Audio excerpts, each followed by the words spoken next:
മാരോടും ദേവാലയ സേനാധിപന്മാരോടും ജനപ്രമാണികളോടും പറഞ്ഞു, കവർച്ചക്കാരനെതിരെ എന്ന പോലെ വാളും വടിയുമായി നിങ്ങൾ വന്നിരിക്കുന്നുവോ? ഞാൻ നിങ്ങളോടുകൂടെ എല്ലാ ദിവസവും ദേവാലയത്തിലായിരുന്നപ്പോൾ നിങ്ങൾ എന്നെ പിടിച്ചില്ല. എന്നാൽ ഇത് നിങ്ങളുടെ സമയമാണ്, അന്ധകാരത്തിന്റെ ആധിപത്യവും. അവർ അവനെ പിടിച്ച് പ്രധാനാചാര്യന്റെ വീട്ടിലേക്ക് കൊണ്ടുപോയി.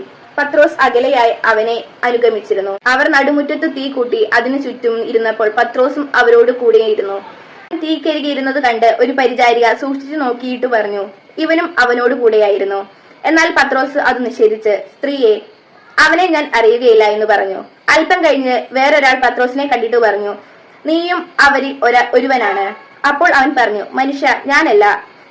ഏകദേശം 1 മണിക്കൂർ കഴിഞ്ഞ് വേറൊരാൾ ഉറപ്പിച്ചു പറഞ്ഞു, തീർച്ചയായും ഈ മനുഷ്യനും അവനോട് കൂടെയായിരുന്നു. ഇവനും ഗലീലിയക്കാരനാണല്ലോ. പത്രോസ് പറഞ്ഞു, മനുഷ്യ, നീ പറയുന്നത് എന്താണെന്ന് എനിക്ക് അറിഞ്ഞുകൂടാ. അവൻ ഇത് പറഞ്ഞുകൊണ്ടിരിക്കുമ്പോൾ തന്നെ കോഴി കൂവി. കർത്താവ് പത്രോസിന്റെ നേരെ തിരിഞ്ഞ് അവനെ നോക്കി.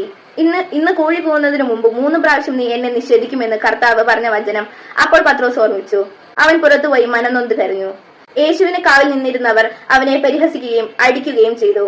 അവർ അവന്റെ കണ്ണുകൾ മൂടിക്കൊണ്ട്, നിന്നെ അടിച്ച ആരെന്ന് പ്രവചിക്കുക എന്ന് പറഞ്ഞു. അവർ അവനെ അധിക്ഷേപിക്കുകയും അവനെതിരായി പലതും പറഞ്ഞു. പ്രഭാതമായപ്പോൾ പുരോഹിത പ്രമുഖന്മാരും നിയമജ്ഞരും ഉൾപ്പെടുന്ന ജനപ്രമാണികളുടെ സംഘം സമ്മേളിച്ചു. അവർ അവനെ തങ്ങളുടെ സംഘത്തിലേക്ക് കൊണ്ടുവന്നു പറഞ്ഞു, നീ ക്രിസ്തുവാണെങ്കിൽ അത് ഞങ്ങളോട് പറയുക. അവൻ അവരോട് പറഞ്ഞു, ഞാൻ പറഞ്ഞാൽ നിങ്ങൾ വിശ്വസിക്കുകയില്ല, ഞാൻ ചോദിച്ചാൽ നിങ്ങൾ ഉത്തരം തരുകയുമില്ല. ഇപ്പോൾ മുതൽ മനുഷ്യപുത്രൻ ദൈവശക്തിയുടെ വലതുവശത്ത് ഇരിക്കും. അവരെല്ലാവരും കൂടെ ചോദിച്ചു, അങ്ങനെയാണെങ്കിൽ നീ ദൈവപുത്രനാണോ? അവൻ പറഞ്ഞു, നിങ്ങൾ തന്നെ പറയുന്നല്ലോ ഞാൻ ആണെന്ന്. അവർ പറഞ്ഞു, ഇനി നമുക്ക് വേറെ സാക്ഷ്യം എന്തിന്? അവന്റെ നാളിൽ നിന്ന് തന്നെ നാം അത് കേട്ട് കഴിഞ്ഞു. വിശുദ്ധ ലൂക്ക 22-ാം അധ്യായത്തിലെ ചോദ്യോത്തരങ്ങൾ. 1-ാം ചോദ്യം, വിശുദ്ധ ലൂക്ക 22-ാം അധ്യായത്തിൽ എത്ര വാക്യങ്ങളാണുള്ളത്? ഉത്തരം 71.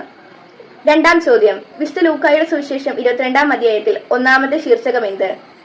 ഉത്തരം യേശുവിനെ വധിക്കാൻ ഗൂഢാലോചന. 3-ാം ചോദ്യം, യേശു എന്തിനു ശേഷമാണ് പാനപാത്രം എടുത്തതായി സുവിശേഷകൻ രേഖപ്പെടുത്തുന്നത്? ഉത്തരം അത്താഴത്തിനു ശേഷം.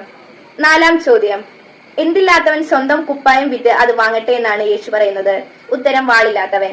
ചോദ്യം 5, പരിചാരികയുടെ വാക്ക് നിഷേധിച്ചുകൊണ്ട് പത്രോസ് മറുപടി പറഞ്ഞത് എന്ത്? ഉത്തരം, സ്ത്രീയെ, അവനെ ഞാൻ അറിയുകയില്ല. ചോദ്യം 6, പുളിപ്പില്ലാത്ത അപ്പത്തിന്റെ തിരുനാൾ ഏത്? ഉത്തരം പെസഹ. യേശുവിനെ എങ്ങനെ വധിക്കാമെന്ന് അന്വേഷിച്ചുകൊണ്ടിരുന്നത് ആരല്ല?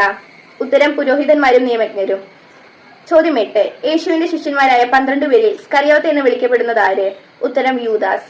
9-ാം ചോദ്യം, ഞാൻ നിന്നോട് പറയുന്നു, നീ എന്നെ അറിയുകയില്ലെന്ന് 3 പ്രാവശ്യം നിഷേധിച്ചു പറയുന്നതിന് മുമ്പ് ഇന്ന് കോഴി കൂവുകയില്ല. ഇത് കർത്താവ് പറഞ്ഞത് ആരോട്? ഉത്തരം പത്രോസിനോട്. 10-ാം ചോദ്യം, യേശു പാനപാത്രം എടുത്തുകൊണ്ട് അരുൾ ചെയ്തത് എപ്പോൾ? ഉത്തരം അത്താഴത്തിനു ശേഷം.